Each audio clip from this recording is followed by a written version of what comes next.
Hello students, welcome to my YouTube channel. Today we will discuss about first chapter of mathematics, that is real numbers. NCERT class 10th के first chapter की हम बात करेंगे आज. क्या है वो? Real numbers. Okay, in this chapter we will discuss about what is lemma and algorithm. Lemma क्या होता है, एल्गोरिदम क्या होता है, हम उसके बारे में पहले बात करेंगे.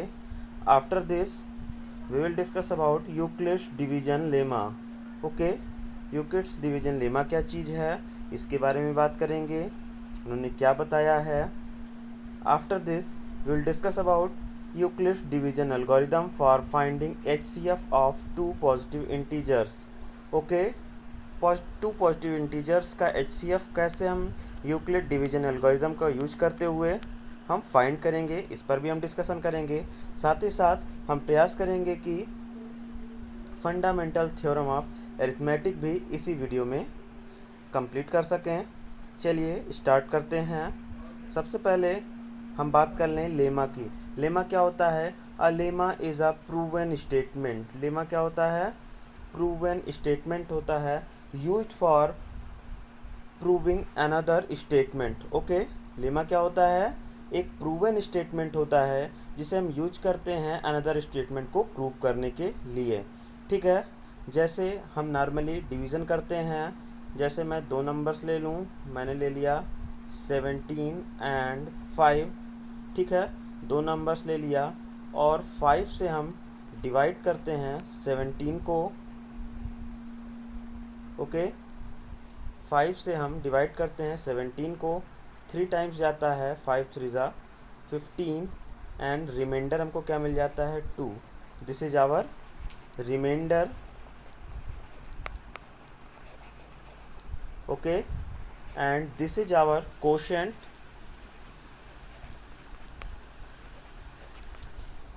And this is our divisor.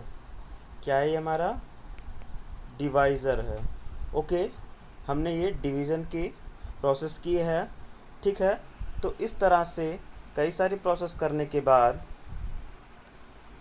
Euclid ने एक रिलेशन बताया था, यूक्लिड डिवीज़न लेमा. क्या होता है? Given positive integers a and b, there exist unique integers q and r satisfying a equals to bq plus r. Okay, where a b and q are respectively called dividend. a क्या है? हमारा dividend है.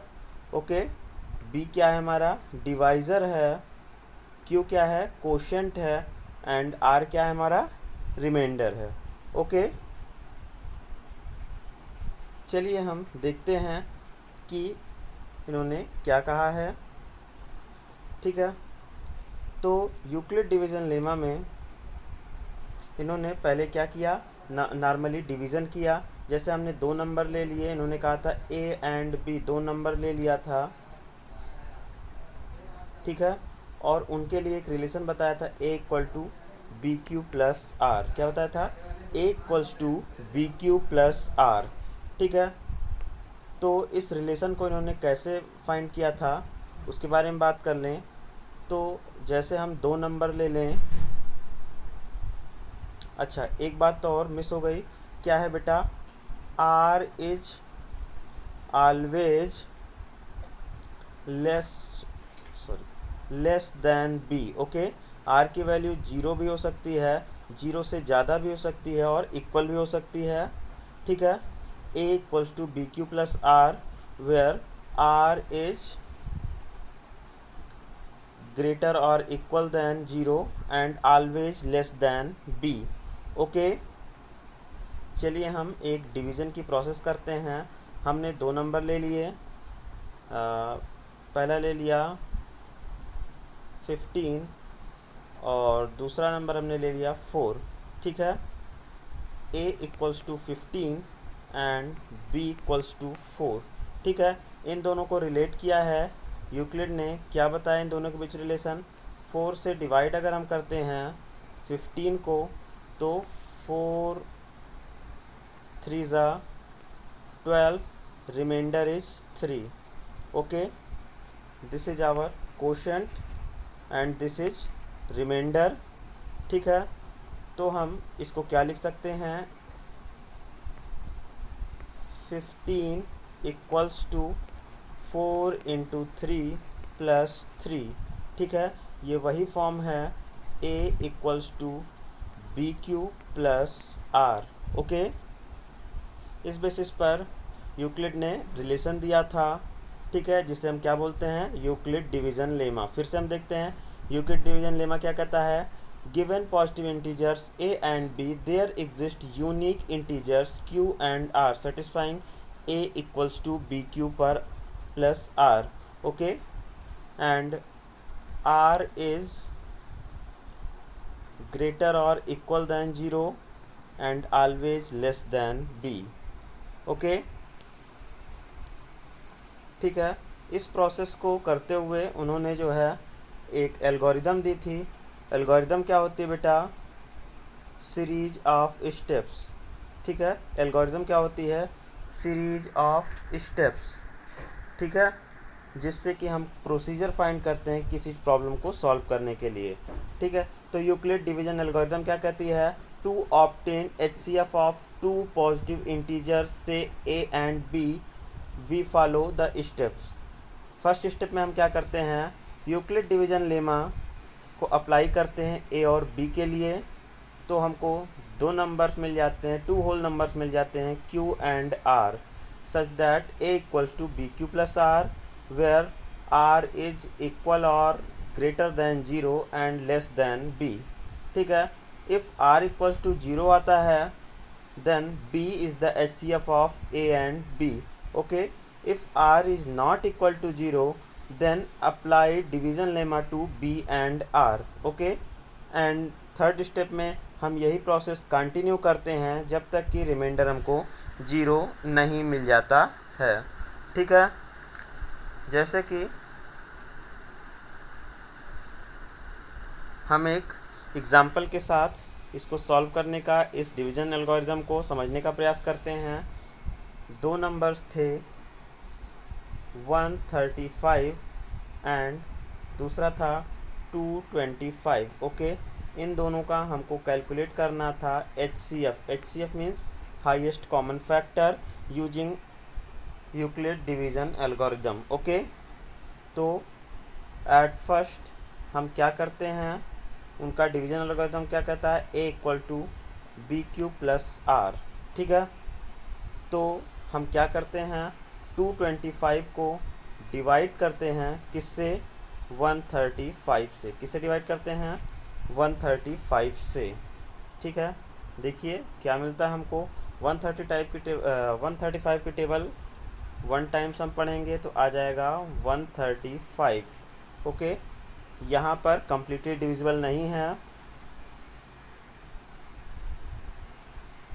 ठीक है, reminder हमको मिल जाता है 90। ठीक है, रिमाइंडर हमको 0 नहीं मिला है, फिर से हमको यही प्रोसेस करनी होगी। इस रिमाइंडर से हम डिवाइड करेंगे b को, किसको, b को, दैट इज 135। ओके, जब हम 90 से डिवाइड करते हैं 135 को, तब भी 1 टाइम ही जाता है, 90 ones are 90 and we get 45 as remainder. Okay, after this remainder अभी भी हमको 0 नहीं मिला है, फिर इस 45 से डिवाइड करेंगे किसको, इस 90 को। 90 को जो हम डिवाइड करते हैं 45 2 ज़ा 90 और यहाँ पर रिमाइंडर हमको क्या मिल जाता है, 0। तो ये 45 जो है this is our HCF। Okay, 45 जिससे डिवाइड होने पर रिमाइंडर 0 मिल गया, वही हमारा HCF होता है।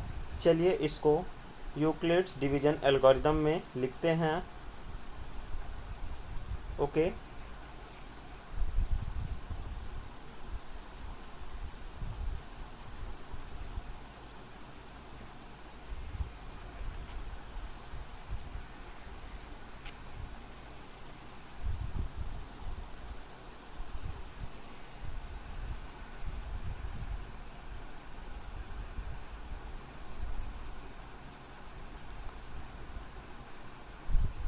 तो हम फाइंड कर रहे थे HCF 135 एंड 225 का।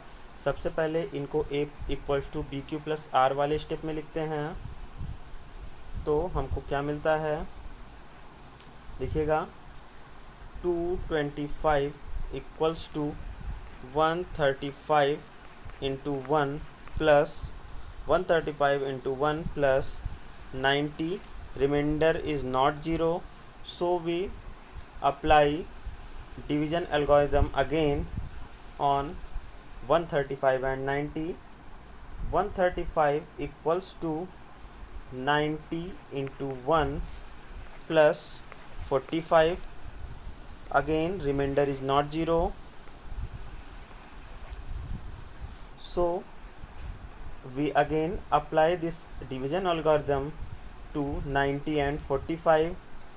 90 equals to 45 into 2 plus 0. We get remainder 0 by dividing by 45. So our HCF is 45. Okay, HCF of 135 and 225 is 45. Okay, चलिए ठीक है। तो इसी तरह से हम यूक्लिड डिवीजन एल्गोरिथम्स की हेल्प से फाइंड करते हैं HCF। ओके, हमने सबसे पहले क्या किया, फर्स्ट स्टेप में डिवीजन एल्गोरिथम पहले दोनों नंबर्स पर, दोनों पॉजिटिव इंटीजर्स पर अप्लाई किया A equals to BQ plus R, लेकिन R की वैल्यू 0 नहीं थी।